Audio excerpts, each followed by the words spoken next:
Call prayer कर रहे थे तो पवित्र आत्मा का आशीष मुझे मिला और मुझे सुनाई दिया कि हाँ गुड़िया, मैं तुमसे बहुत प्यार करता हूँ। इसलिए परमेश्वर को बहुत धन्यवाद देना चाहती हूँ। प्रार्थना सभा में जब खड़ी हुई तो मुझे कोई टच किया, मैं पूरा शरीर में गर्म हो गया। स्तर में होने वाला, जी हाँ, ये पूरा एड्रेस मैं आपको बता रहा हूँ, एक बार आप नोट कर लीजिएगा। मिशन ग्राउंड लाल चर्च के पास में है और ये जगदलपुर बस्तर जिले में होने वाला है। और उसके लिए अगर आपको और जानकारी चाहिए तो यहाँ पर ये नंबर दिया गया है, इस नंबर पर आप कॉल कर सकते हैं, आप संपर्क कर सकते हैं। आपका शोक आनंद में बदल जाएगा।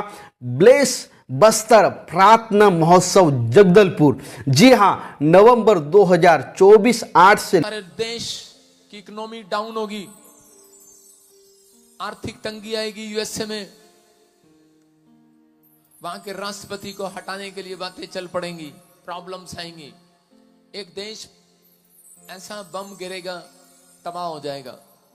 2024 मार्च के बाद प्रधानमंत्री मोदी फिर एंट्री मारेंगे। अबलबा शबलबा बलबा शबलबा। एक पूर्व साइड में एक पुल, बहुत बड़ा बांध गिर जाएगा, 80 से 100 लोग वहीं मर जाएंगे। बहुत सारे लोग, इंडोनेशिया, चेतावनी दे रहा हूं तुझे यीशु मसीह के नाम में, मेरे अंदर से होकर, कि छोड़ दो वो लाइन।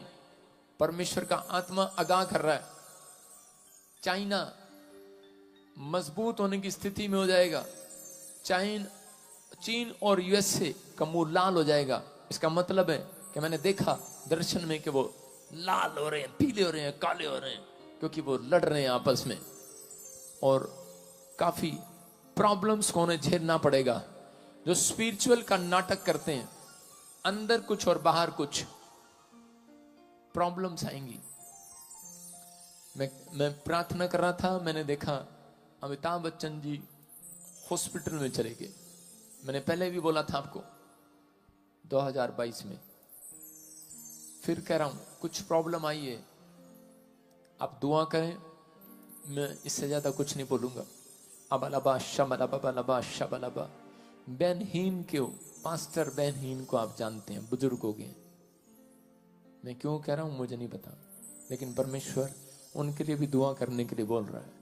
मैं देख रहा हूं कुछ आने वाले समय में बहुत सारे आतंकी हमले यूरोप के ऊपर होंगे। इटली, जर्मनी, फ्रांस, ऐसे अलग अलग जगह पर कुछ प्रॉब्लम्स क्रिएट होना स्टार्ट होंगी। अबलबा शबलबा बलबा शबलबा। पवित्र आत्मा कह रहा है कि लेकिन जो लोग इस बात को अमल कर लेंगे कि मैं 2 टाइम सुबह प्रार्थना करके 2 टाइम बाइबल पढ़ के घर से निकलूंगा, परमेश्वर का आत्मा कह रहा हूं उनका एक भी बाल, सिर का बाल बांका नहीं होगा। जय मसीह की। God bless you all of you.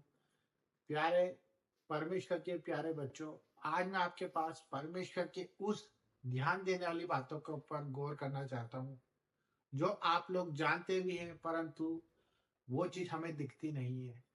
क्यों नहीं दिखती है? क्योंकि ये मेरा अनुभव है। मैं आपको बताना चाहता हूँ कि जिस तरह से हम परमेश्वर के जीवन में आते हैं तो हमारे जीवन के अंदर हमारे जीवन को बदलता हुआ हम देख पाते हैं, और उसी कारण हम जब मसीह बन जाते हैं तो परमेश्वर की योजना की तरफ हमारा हृदय और हमारा मन उसी तरफ जाता है। चाहे हम ना चाहे तो भी हमारी आत्मा परमेश्वर को ढूंढती रहती है। परंतु होता क्या है, मैं जो चीज आपको ध्यान देने वाली बात बताना चाह रहा हूँ वो ये है कि जब हम नाना प्रकार की बुराइयों में पड़ जाते हैं, नाना प्रकार के कठिनाइयों में रहते हैं, हम प्रार्थनाएं करते हैं, उसका जवाब नहीं मिलता। परंतु क्यों? जबकि परमेश्वर ने हमारे लिए अपनी जान दी है, वो क्रूस पर उसने लहू बहाया इसी दिन के लिए कि हम लोग ये ना कहते रहे कि हमारी जिंदगी कब बदलेगी, और ये ना कहते रहे कि ये रोग हमारे कब ठीक होंगे, और ये ना कहते रहे कि हमारे लिए ये व्यक्ति प्रार्थना करेगा तो हम चंगाई को पाएंगे। ये सब चीज का उत्तर हमारे अंदर ही है, क्योंकि परमेश्वर ने हमें जब चुना था तो उसने हमें ये नहीं देखा था कि हम किस रूप में हैं, किस स्वभाव में हैं और किस प्रतिक्रियाओं पर जीवन जी रहे हैं, परंतु उसने हमारे हृदय को जांच लिया था। उसने हमें हमारी माता के गर्भ से वचन के अनुसार हमें चुन लिया गया था। परंतु आज हम इस संसार में भटके हुए हैं, हम लोग परेशान हैं, हम लोग अपनी आत्मा को शांत नहीं कर पा रहे हैं। पर उसका कारण क्या है? हम क्यों अवेयर नहीं हो पा रहे? क्यों हम अपनी प्रार्थनाओं को पूरी तरह से होते हुए नहीं देख पा रहे? इन सब के ऊपर मैं आपको वो चीज बताना चाहता हूँ जिस पर आप ध्यान देंगे और परमेश्वर के जीवन में अपनी सफलताओं को, अपने छुटकारे को और अपने उद्धार को पा लेंगे। तो मेरे भाई बहनों, आप सबसे मेरा निवेदन है कि इस वीडियो को पूरा देखिए, लाइक करें, सब्सक्राइब करें। मैं आपको वो वचन के द्वारा बताने जा रहा हूँ जिसके द्वारा आप पहले से छुड़ाए गए हैं। मैं ये भी जानता हूँ कि आपको सब पता है, परंतु मेरा बताने का फर्ज है। तो जो आज चारों तरफ विषय चल रहा है, धर्मांतर जो चल रहा है, सर्विसेज के बारे में, जो पास्टर ही पास्टर के ऊपर उंगली उठाया जा रहा है, जो आज चल रहा है, आप देख पा रहे हैं कि हम लोग जब मसीहत में आ गए हैं, तो हम खुल के क्यों नहीं जी पा रहे, हम खुल के क्यों नहीं बोल पाते, हम अपनी बात, अपना प्रचार, जो हमारी आत्मा हमें बोलने को रोज रोज कोसती है, और हम अपने घर में ही परमेश्वर का प्रचार नहीं कर पाते। मैं देखता हूँ कि बहुत से घरों में परमेश्वर की बात को रखने के लिए भी इंसान मौके को देखता है, परंतु ऐसा क्यों? क्योंकि ये सब चीजें इसलिए हो रही है क्योंकि हम वचन को पढ़ नहीं रहे हैं, हम वचन पर अमल नहीं कर पा रहे हैं। हम प्रार्थना तो करते हैं परंतु वचन में नहीं बढ़ पा रहे हैं, क्योंकि परमेश्वर का वचन यही कहता है कि जो वचन पे चलेगा वही उद्धार पाएगा। जिस तरह यीशु मसीह ने जब उसकी परख हुई तो उसने सिर्फ यही कमांड की कि लिखा है कि जब उसकी रोटी की परीक्षा हुई, उसे राजवैभव दिखाने की बात हुई और उस पर ये बातें कही गई कि तू दंडवत कर और तुझे सब कुछ मिल जाएगा। उसी प्रकार आज हमारी संसार में परख हो रही है, वो हमें बीमारियों में मिल रही है, वो हमें लाचारियों में मिल रही है, वो हमारे पर आरोप लगाया जा रहा है, आपस में हम लोग लड़ रहे हैं।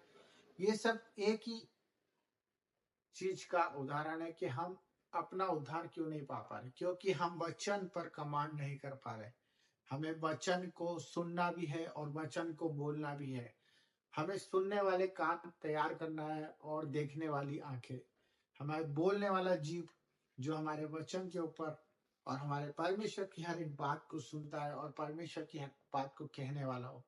नीडर होके चलने वाला बनना है, हमें वचन पर अमल करने वाला बनना है, तभी हम परमेश्वर की संतान और परमेश्वर के कामों को होता हुआ देखेंगे। यही हमारा जीवन है। अगर हम वचन को पढ़ेंगे और वचन पर चलेंगे तो मेरे भाई बहनों, आप जो प्रार्थना करेंगे वो सब पूरी होगी। God bless you. Thank you. जय मसीह।